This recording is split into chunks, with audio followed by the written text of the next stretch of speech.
அனைவருக்குமே வணக்கம். சற்று முன் கிடைத்திருக்கக்கூடிய ஒரு மிக மிக முக்கியமான செய்தி ஒன்று வெளியாகியுள்ளது. சற்று முன் தமிழகத்தில் 356 சட்டம் அமல். தமிழகத்தில் ஆளுநர் ஆட்சி அறிவிப்பு, போலீஸ் குவிப்பு, இது மாதிரி செய்திகள் வெளியாயிருக்கு.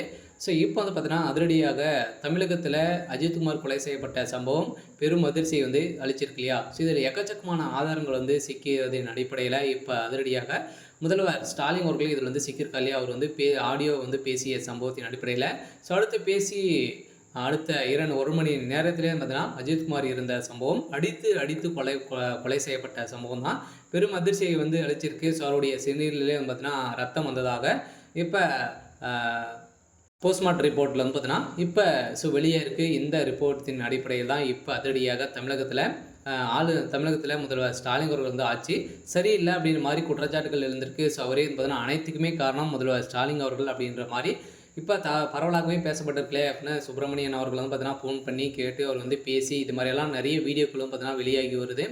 இந்த வீடியோக்கின் அடிப்படையில் காணியூர் அஜித்குமார் அவர்கள் தான் இறந்து விட்டார் என போலீஸார் சொல்லியதன் எங்களுக்கு தெரியும் அப்படின்ற மாதிரி அவங்களுடைய குடும்பத்தார் பார்த்தீங்கன்னா சொல்லியிருக்கக்கூடிய நிலையில் அவர் பார்த்தீங்கன்னா ஒரு சிம்பிளான ஒரு நகை திருட்டுக்காக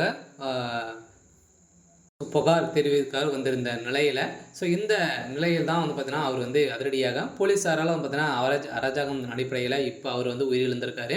இந்த உயிரின் அடிப்படையில் இப்போ திமுக பின்புலம் பார்த்தீங்கன்னா ஐஏஎஸ் உறுப்பினர்கள் யாரெல்லாம் எங்களை பற்றி ஏதாவது சொல்கிறார்கள், திமுகவினர் பார்த்தீங்கன்னா ரூபாய் 2 லட்சத்தை இழந்துள்ளது, எனக்கு எந்த செல்வாக்கும் இல்லை என்பதன் உண்மையை ஒரே நாளில் எங்கள் வாழ்க்கையே சுற்றுக்குள் சென்றுவிட்டது.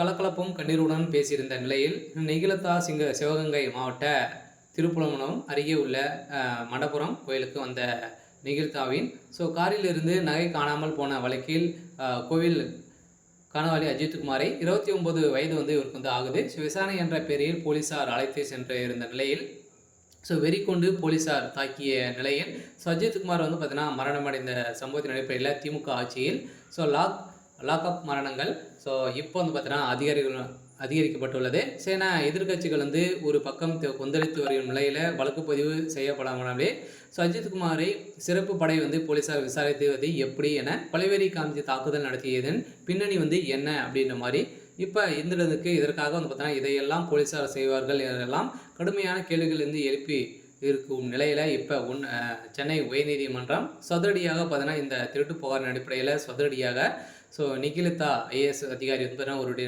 நெருங்கிய உணர்வு இருப்பதனால் காரணமாக இதெல்லாம் நடந்திருக்கு அப்படின்ற மாதிரி அழுத்தங்கள் கொண்டு வந்திருக்காங்க. இப்போ தமிழகத்தில் ஆளுநர் ஆட்சி வரப்போகுது அப்படின்னு தான் இப்போ தகவல் வெளியாக இருக்குது. சரி, ஓகே. இன்னைக்கான அப்படியே இதான் மறக்காமல் நம்மளுடைய சேனலை சப்ஸ்கிரைப் பண்ணி சப்போர்ட் பண்ணுங்கள்.